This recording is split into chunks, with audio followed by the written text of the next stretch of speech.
Bonsoir. Ce soir, nous parlons du PSJ, le programme sénégalais dédié spécifiquement aux jeunes dans le cadre du plan Sénégal émergent. Il s'inscrit dans le cadre de la réforme globale de l'enseignement supérieur dénommée alignement de l'offre de formation sur les besoins du marché économique, autrement dit avoir des jeunes diplômés et opérationnels dans le même temps. Cet objectif de reprofilage de la jeunesse en quête de formation trouve cet après-midi un début d'exécution avec le lancement de la phase pilote du projet PSEJ, c'est le programme sénégalais d'entrepreneuriat pour les jeunes. Pour en parler, nous avons plaisir à recevoir professeur Aminata Sall Diallo. Vous êtes le chef de projet PSJ, c'est cela?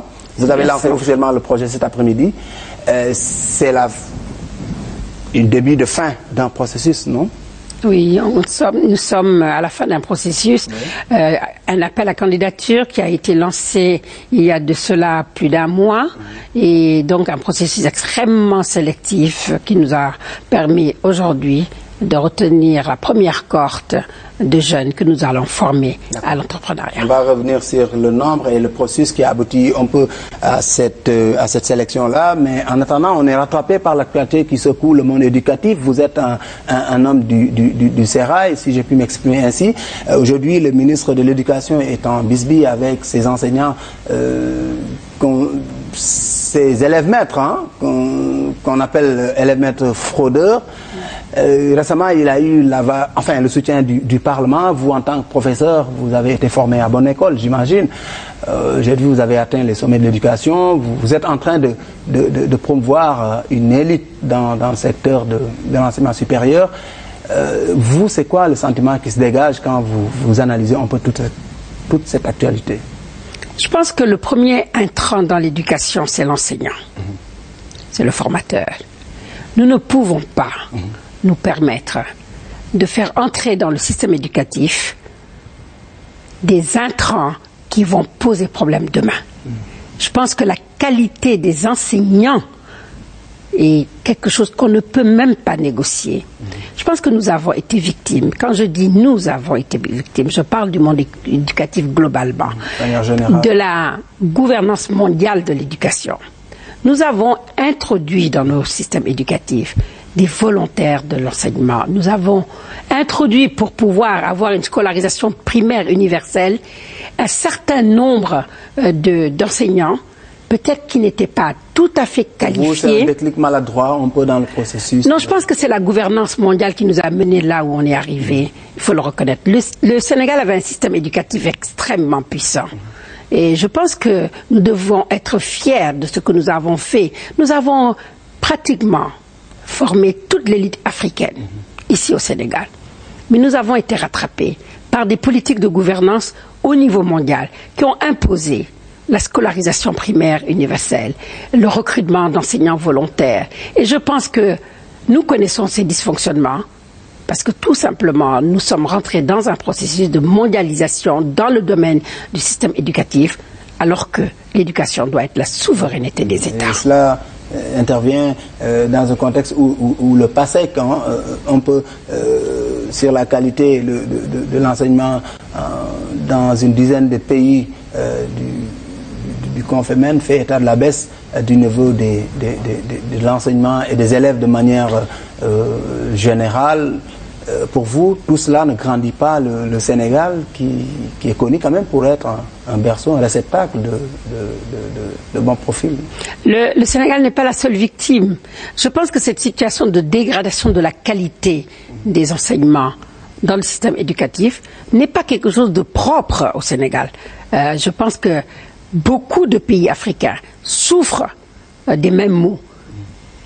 Et c'est toujours la même chose. Nous avons, à un moment de l'histoire, opté pour des stratégies où on aurait dû être ferme, où on aurait dû dire non, nous tenons à la qualité des enseignants. Nous nous sommes laissés emporter par cette gouvernance mondiale. Les pays africains, aucun n'y a échappé. Et aujourd'hui, le fruit de tout ça, c'est les produits que nous sortons, qui nous sommes conscients ne sont pas de qualité. Le ministre Mbaye Thiam a creusé l'abcès, il faut qu'il aille jusqu'au bout, la logique. Tout à fait. Je pense que je ne parle pas de la communauté enseignante, mais tout devrait le soutenir, parce qu'il s'agit de l'avenir de nos enfants.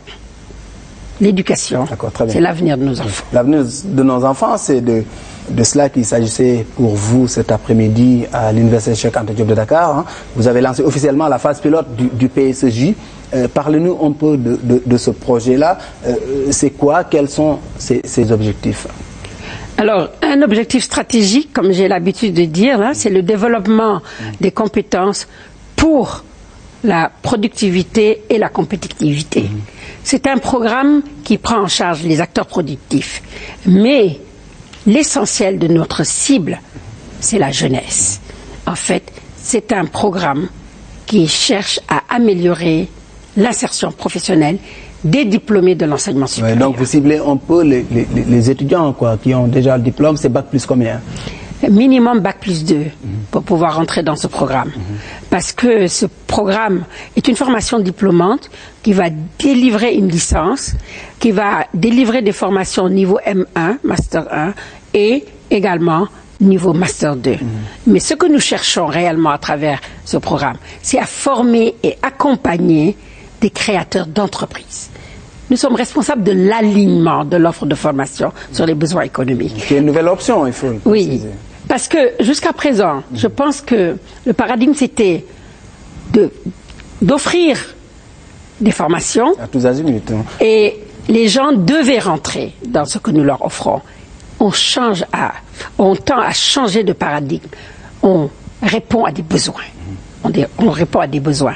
Alors, du général, vous arrivez au particulier maintenant. Oui. C'était une formation généraliste, hein, de toute façon, dans l'enseignement supérieur public de manière générale. Il n'y a pas que ça. Dans l'enseignement supérieur également, il faut que les gens le sachent. Il existe des formations professionnelles. Il existe des formations techniques. Oui, mais à l'Université Cheikh Anta Diop, on est obligé de faire un concours après avoir obtenu peut-être son master ou sa maîtrise à l'époque. Il faut faire un concours pour accéder à un profil. Non, je pense qu'il existe des instituts, des écoles. Prenez le cas, et même des facultés. Prenez le cas de la faculté de médecine, pharmacie, odontostomatologie. Un médecin, c'est quand même une formation professionnelle. Un pharmacien, c'est des formations professionnelles. Quand vous allez à l'EBAD, quand vous formez des bibliothécaires, archivistes, vous formez bien à des métiers. Donc il ne faut pas oublier que l'université, en tout cas Cheikh Anta Diop, est formée de facultés certes, mais également d'instituts et écoles qui forment des ingénieurs, qui forment des médecins, des pharmaciens, qui forment des journalistes à travers le CESTI et j'en passe. Donc il existe bien une formation professionnelle dans l'enseignement supérieur, il existe également une formation technique dans l'enseignement supérieur et nous allons augmenter le nombre de formations techniques et professionnelles à travers les instituts supérieurs d'enseignement professionnel qui vont être mis en place et dont le premier, qui est la référence aujourd'hui, est l'ISEP de Thiès et que nous allons généraliser au niveau national. Aujourd'hui, vous avez officiellement enrôlé 1 millier de jeunes diplômés. Dites-nous un peu comment ce processus-là s'est passé. Ils étaient au départ, j'imagine, 8000, non? Oui. En fait, c'est un processus qui a été extrêmement sélectif. Nous aurions aimé prendre tout le monde. Mais je pense que la qualité a ses exigences. Et par rapport, en tout cas, à l'ingénierie pédagogique, au financement dont nous disposons, nous ne pouvons pas enrôler plus de 1000. Nous avons mis en place un processus qui est totalement transparent, totalement dématérialisé, avec des candidatures en ligne. Nous n'avons vu aucun candidat. Les candidatures étaient en ligne. Après cela, nous les avons classés. Le premier classement nous a permis de retenir 1500 étudiants. Sur ces 1200 étudiants, nous avons envoyé l'ensemble des dossiers à 70 personnes dans différents domaines prioritaires du PSE pour faire un choix. Et ces personnes étaient choisies sur quelle base? Ces personnes devaient être, premièrement, porteuses d'idées de projet. D'idées de projet. Deuxièmement, d'un diplôme d'enseignement supérieur, au moins bac plus 2, parce que nous ne faisons pas face à un problème douloureux qui est l'insertion professionnelle des diplômés de l'enseignement supérieur. Quel gâchis! 31% de diplômés de l'enseignement supérieur non insérés. Je pense que ces questions méritent d'être vues. Donc, nous avons, un des critères, c'était il fallait titulaire d'au moins un bac plus 2. Après cela, la motivation et l'engagement pour nous étaient extrêmement importants parce que je pense qu'une des valeurs dans ce programme, c'est le patriotisme économique. Nous avons beaucoup reçu de notre pays. Nous devons aujourd'hui rendre à notre pays. Et quand on identifie les besoins de notre pays, notamment les besoins économiques de notre pays, on se rend compte que nous avons un gros déficit en PME, en PMI. Et malgré beaucoup de politiques qui ont été déployées pour pouvoir densifier notre tissu économique en PME, PMI, nous ne nous sommes pas arrivés à régler ce problème.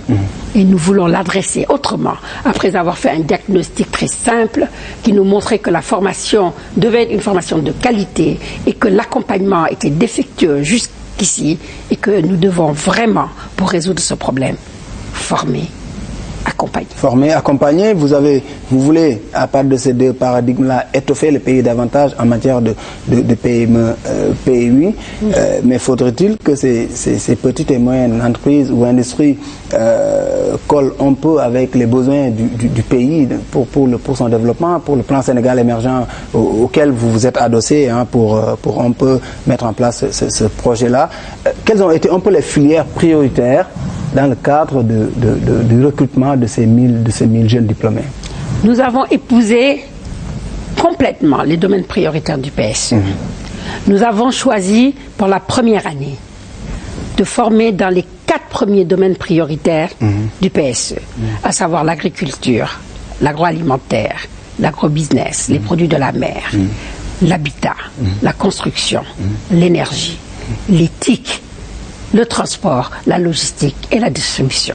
Voilà les 4 domaines prioritaires. Et on oublie ici le secteur des services informatiques, tout ce qui est télécom. Non, parce que dans l'éthique, nous avons parmi les personnes qui ont été recrutées, plus de 237 personnes dans le domaine d'éthique. Important parce que le pôle urbain de Diamniadio réserve une large part au volet informatique. Tout à fait. Le pays doit s'adosser aussi sur un peu ces nouveaux services-là pour se développer. Le pays a un énorme potentiel dans ce domaine. Et je pense que ça fait partie de nos atouts. Et nous devons les mettre en exergue encore plus. Et vous confirmez ce soir que les critères de sélection ont été totalement objectifs. Dites-nous un peu qui sont ces gens qui sont intervenus un peu sur la chaîne de sélection de ces gens. Alors, les gens qui sont intervenus dans la chaîne de sélection, c'est d'abord la machine elle-même.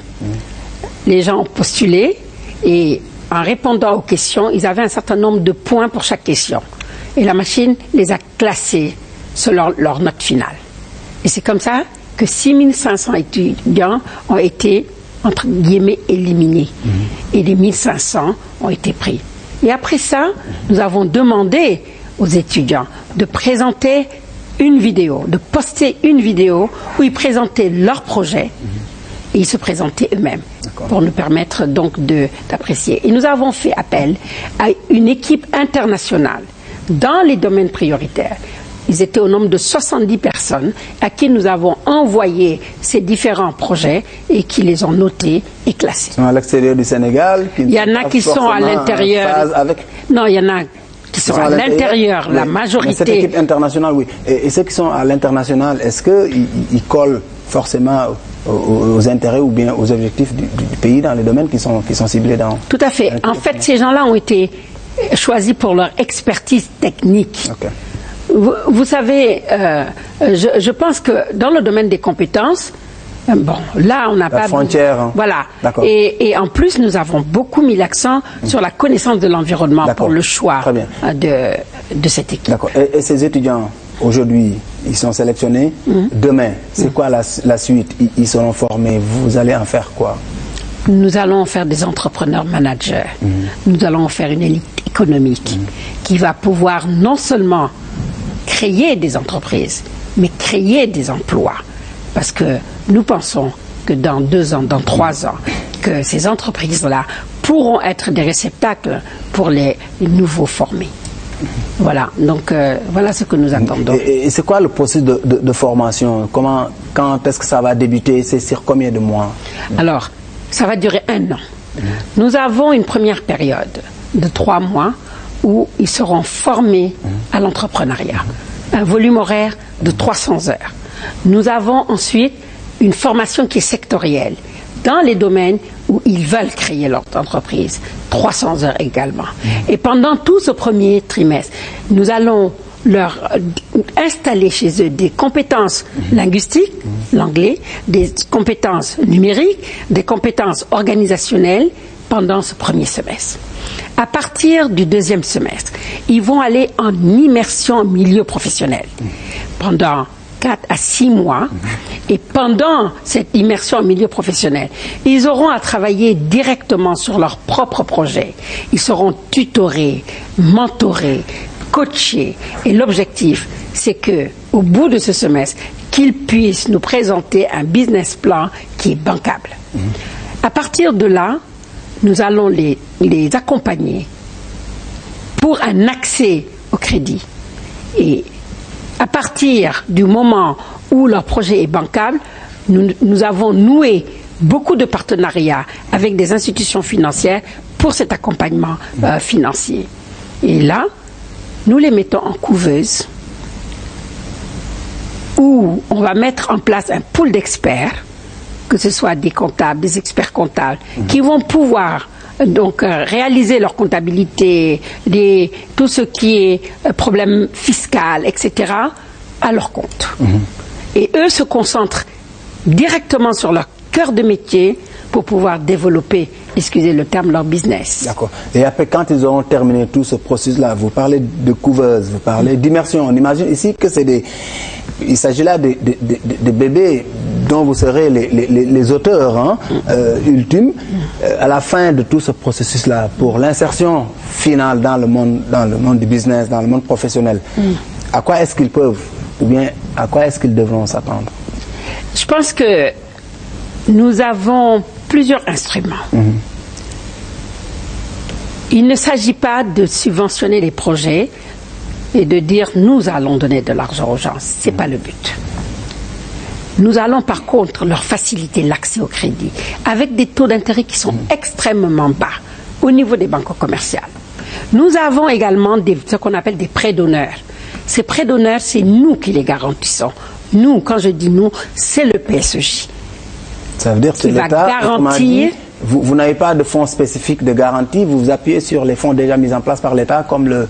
Voilà, j'en viens. Il y a par exemple des structures au niveau international ou même au niveau national qui sont prêts à accorder du crédit, mais ils ne vont pas demander des garanties à ces jeunes parce qu'ils savent qu'ils n'ont pas, mais c'est nous qui allons être le garant moral que ces entrepreneurs vont pouvoir payer. Et nous avons la garantie de l'État. La garantie de l'État se fera à travers les instruments publics qui existent. Je prends le cas du FONGIP. Nous avons écouté tout à l'heure le représentant du directeur du FONGIP. Il nous a dit très clairement que l'État pouvait mettre à notre disposition des garanties jusqu'à hauteur de 80%. Donc je pense que c'est beaucoup d'opportunités qui sont offertes à ces jeunes et il faut tout simplement que le système soit bien mené, bien maîtrisé pour qu'on atteigne nos objectifs de création d'entreprises et de créateurs d'emplois. D'accord. Est-ce que sous ce rapport-là, vous travaillez, parce que apparemment vous êtes transversaux, vous parlez de FONGIP, on entend qu'elle parle le ministre de l'entrepreneuriat féminin, on entend le ministre de l'emploi des jeunes.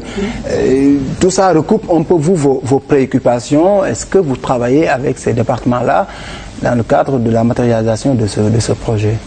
Je pense que le fait de travailler en sectoriel a beaucoup nui à notre pays. Je suis très claire. Je pense que nous devons aller en synergie. Le problème de l'emploi des jeunes est un problème difficile pour tous les pays. Même les pays développés font face à ce même problème. Quand vous entendez le taux de chômage dans ces pays, c'est exactement le même problème auquel ils font face. Au lieu de disperser tous nos moyens, ministère de la Jeunesse et de l'Emploi, ministère de l'entrepreneuriat féminin, FONGIS, il faut qu'on arrive à adresser le problème de l'emploi des jeunes en allant en synergie. C'est la première chose que nous avons eu à faire. Nous avons fait le tour de toutes ces institutions, l'ANPEJ, le ministère de l'Emploi, nous avons contractualisé avec beaucoup de ces institutions pour l'accompagnement de ces jeunes. Aujourd'hui dans ce projet-là. Ils étaient tous à la cérémonie de lancement tout à l'heure. Et je pense qu'ils ont eu tous à se prononcer de manière claire. Par ailleurs, il est évident que l'État ne pourra pas absorber tout le monde dans le cadre ne serait-ce des stages. Est-ce que vous avez noué des synergies avec le secteur privé pour pouvoir éventuellement prendre ces étudiants-là en stage dans les entreprises nationales? C'est la première chose, je pense, que nous avons eu à faire quand nous avons démarré le programme. Je prends juste le cas des jeunes qui veulent entreprendre dans le domaine d'éthique. Actuellement, nous avons trouvé des lieux de stage pour tous. Nous avons un partenariat avec Ideal, nous avons un partenariat avec la Sonatel, avec Atos, etc., etc. Donc, nous avons travaillé en étroite collaboration avec le secteur privé pour absorber nos jeunes. Mais il se trouve que dans certains domaines, nous n'avons pas des entreprises peut-être qui sont investies ou qui sont performantes. Quand on fait le point au niveau de l'Afrique, vous savez combien d'entreprises il y a en Afrique? 65 millions d'entreprises en Afrique. C'est énorme. Quand vous allez au Ghana, quand vous allez en Afrique du Sud, qui ont cette culture de l'entrepreneuriat, vous pouvez trouver vraiment des lieux d'accueil de nos étudiants. Ça veut dire que c'est des perspectives d'accueil, de coopération pour vous d'exporter vos étudiants? Pas les exporter, mais les envoyer en mobilité. Oui, en mobilité. Oui. On les envoie en mobilité dans ces entreprises. Ils vont travailler sur leur projet, comme j'ai dit tout à l'heure, et ils vont revenir pour pouvoir installer les entreprises ici. Et ça, c'est déjà signé? Il y en a qui sont déjà signés. Il y en a qui sont en cours. Par exemple, avec la Corée, nous avons travaillé en étroite collaboration. Corée du Sud. Avec la Corée du Sud, parce que avec notre ambassadeur qui a pu nouer des partenariats avec des entreprises pour accueillir nos jeunes étudiants. Dans certains domaines très spécifiques. Pour l'Afrique pour l'Afrique, j'ai parlé du Ghana, j'ai parlé de l'Afrique du Sud et même de la Côte d'Ivoire. Nous revenons de la Côte d'Ivoire également. Et tous ces problèmes-là, je pense, ont trouvé, en tout cas, des solutions que nous présenterons à nos étudiants. Mais je pense que d'ores et déjà, on peut dire que ces problèmes de partenariat sont derrière nous. Charité bien ordonnée commence par soi, on dit. Pour les entreprises nationales, elles s'engagent à hauteur de combien annuellement pour la prise en charge de ces étudiants? Au moins la moitié. Parce qu'ils sont dans 4 domaines différents. C'est pas énorme, ça fait 250 par domaine. Donc la moitié des étudiants pourront être absorbés ici au niveau national. Et quels sont rapidement ces 4 domaines? C'est ce que j'ai dit tout à l'heure, l'agriculture, l'agroalimentaire, l'habitat, la construction, l'énergie. Vous absorber la moitié sur place? Oui, oui, ça c'est déjà fait. Pour la phase pilote, vous avez pris 1000 jeunes diplômés. Pour la suite, c'est quoi l'objectif? Mais nous allons continuer à recruter. Il faut dire que parmi ces 1000, il y a peut-être la moitié qui va créer des entreprises. La moitié ont la possibilité de poursuivre les études au sein du PSEJ.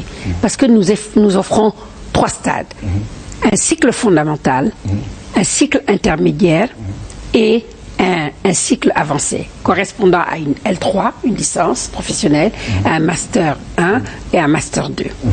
Et ils ont une poursuite d'études. Mais n'oubliez pas que le plan Sénégal émergent, c'est 27 projets phares.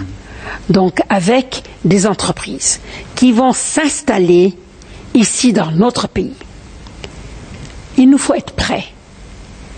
Parce que si nous ne sommes pas prêts, et que ces projets s'installent, ces entreprises s'installent, en ramenant les ressources humaines, nous allons tomber dans ce qu'on appelle une croissance extravertie. Ça veut dire que les fruits de la croissance vont profiter à des entreprises étrangères et que pas à des nationaux. Nous ne voulons pas de ça. Donc pour vous, on est dans un processus d'anticipation. On est dans un processus d'anticipation où une partie des formés pourront intégrer ces projets. Une partie pourra créer et une partie pourra entrer en poursuite d'études. Vous avez constaté de l'enthousiasme par rapport à ces jeunes-là, 8000 qui ont déposé dossier de candidature et finalement 1000 retenus. Moi, je pense que... Il y a des listes d'attente, non? Moi, je pense que plus au-delà de l'enthousiasme, c'est l'espoir. Il faut qu'on soit conscient qu'il nous faut créer des perspectives claires pour la jeunesse de notre pays. Sinon, ce qui s'est passé dans d'autres pays peut se passer dans notre pays. Il ne faut pas qu'on soit rattrapé par des jeunes diplômés et qui n'arrivent pas à s'insérer. C'est un gros risque et il ne faut pas courir. C'est l'occasion ou jamais avec le plan Sénégal émergent. Il faut profiter un peu de cette fenêtre ouverte sur l'éducation, la réforme. Je pense que ce projet pilote aura une durée dans le temps. Ce que nous voulons, c'est une mise à l'échelle. Que tous les établissements d'enseignement supérieur puissent répondre à la commande publique, de savoir que l'État voudrait, sur les 10 prochaines années, qu'on forme 10 000 techniciens dans le domaine de l'agriculture, 5 000 dans le domaine du transport, etc. Et que les universités puissent répondre à cette commande publique. C'est ça que nous recherchons. C'est institut public comme privé. Vous lancez institut public comme privé. Dès le mois de janvier, par la grâce de Dieu, nous ferons un tour au niveau des universités pour pouvoir, je ne vais pas dire sensibiliser, parce que tout le monde sait que c'est ce que nous devons faire, mais acquérir leur engagement à répondre à la commande publique. D'accord. Ils sont enrôlés aujourd'hui. Ils débutent officiellement les activités, les cours quand? Le 16. Du 9 au 16, nous avons les inscriptions administratives. Parce que jusqu'à aujourd'hui, nous avons travaillé de manière virtuelle, mais là, nous allons passer à l'analyse des dossiers et à partir du 16 décembre, les cours vont démarrer. L'inscription, c'est vous qui prenez en charge ou alors est-ce que c'est eux qui vont... Non, nous nous sommes alignés sur les droits d'inscription. Il ne faut pas être injuste dans un pays. On s'adresse à la même jeunesse. Ils vont devoir débourser de leurs propres poches. Ils l'ont déjà fait. Ils ont déjà payé les droits d'inscription. Et je dois dire que nous nous sommes alignés. À combien les droits d'inscription? 25 000 francs, parce qu'il s'agit comme à l'université. Et il y a parmi donc, les candidats retenus, à peu près 5% qui ont déjà une activité rémunératrice. Ces gens-là, ils ont payé 100 000 francs pour répondre à une solidarité. Il faut que ceux qui sont déjà rémunérés, ceux qui ont déjà un emploi, ceux qui gagnent déjà leur vie, puissent contribuer un peu plus par rapport à ces jeunes étudiants que nous avons enrôlés. Professeur Diallo, je vous remercie. Je vous en prie. Merci. Le point ce soir est fini. Rendez-vous mercredi prochain pour une autre question d'actualité.